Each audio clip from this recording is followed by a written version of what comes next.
Oui, j'ai l'air d'un homme heureux. Bonjour à tout le monde. C'est la période des fêtes, effectivement, mais c'est surtout parce que j'ai l'honneur, le privilège aujourd'hui de vous offrir un deuxième cadeau pour la période des fêtes. Euh, c'est le projet Liberté Nation. C'est une version, la troisième version ou la troisième édition augmentée du projet Liberté Nation, que vous allez pouvoir obtenir gratuitement, le télécharger gratuitement, en allant sur le lien qui se trouve au-dessus de la vidéo. Il va y avoir un petit texte, et là, vous aurez le privilège de me faire plaisir, de lire. Écoutez, il y a 425 pages, ça c'est recto verso, j'ai fait les photocopies. Vous pouvez faire la même chose, puis le lire tranquillement. Mais si vous lisez 40 pages par jour, ça veut dire à peu près une dizaine de jours. Puis évidemment, vous n'êtes pas obligé de tout lire, vous pouvez vous concentrer sur un chapitre en particulier. J'aurai l'occasion plus tard de revenir sur le contenu, mais laissez-moi seulement vous dire que toute cette réflexion, qui s'est traduite par des recherches, par des consultations, a commencé en 1995, après le référendum. Et la conclusion de ce livre, c'était le premier cadeau que je vous ai fait, qui est bienvenu.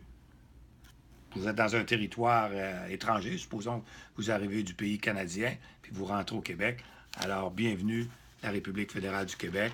Ça, c'était il y a 2 semaines, le premier cadeau que je vous ai fait. Mais ne mélangeons pas les deux, parce que c'est complètement différent. Différent, c'est complémentaire.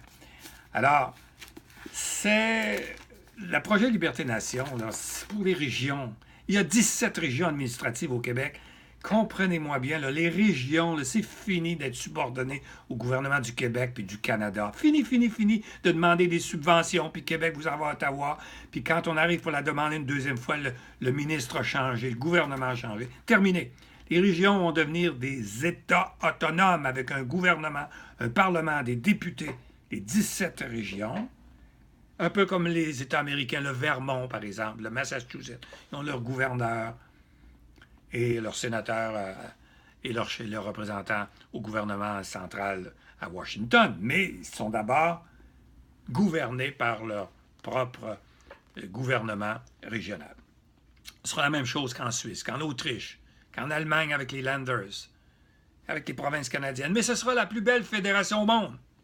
Alors, les régions deviennent des États autonomes, unis dans une fédération typiquement québécoise qui s'appelle la République fédérale du Québec, qui sera, cette République fédérale-là, en Amérique du Nord, une République française, francophone, à côté d'une monarchie anglophone qui est le Canada, à côté des États-Unis d'Amérique qui est la République, une République fédérale, mais de langue anglaise.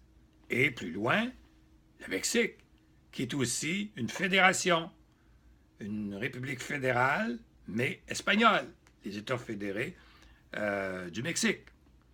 Mes amis, c'est merveilleux. C'est merveilleux parce que c'est là qu'est la clé.